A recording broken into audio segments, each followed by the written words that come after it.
I think the conference in light of today's scenario, wherein Powertrain is at the cusp of a lot of innovations coming in, and also the fact that the future of Powertrain per se is uncertain in the sense that, okay, what will happen to the conventional IC engine or the conventional transmission versus the electric powertrain. So this conference at this moment, I think, is an apt conference wherein you're trying to bring in suppliers along with the OEMs, test agencies, and other people in the mix. So I think it's a very apt conference for the moment. With regards to the future of IC engines, I mean, I understand that there are people who are painting a doomsday scenario in the sense that, okay, IC engines will go off. We don't see it that way. So even if it reduces, it will be a gradual shift.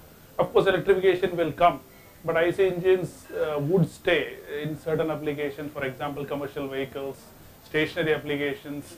IC engines will play a major role.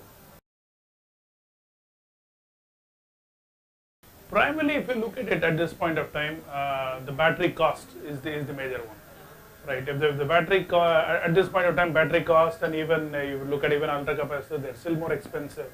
So that's where if the battery cost gets reduced, that will help.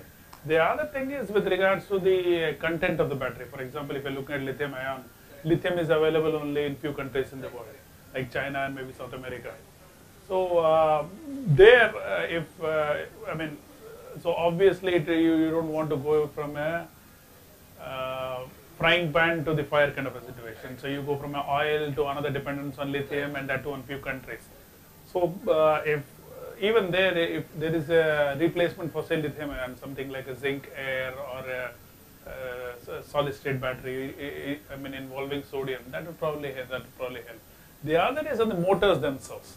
At this point of time, currently you have motors with permanent magnets, and most of these are rare earth metals which come from China, right? So again, there is a dependence. So if the cost of these two things go down, then of course electrification would happen.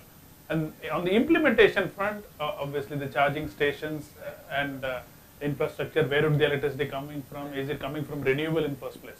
Because you don't want to be getting electricity from a thermal power station. So those would be the kind of aspects, I would say.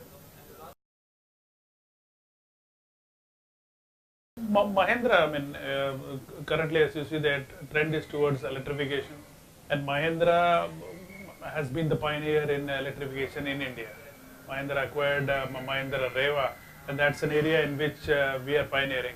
So that would be the, I mean, of course, in conventional powertrain, our contributions have always been there, but even in the newer kind of powertrains, our contribution has been there.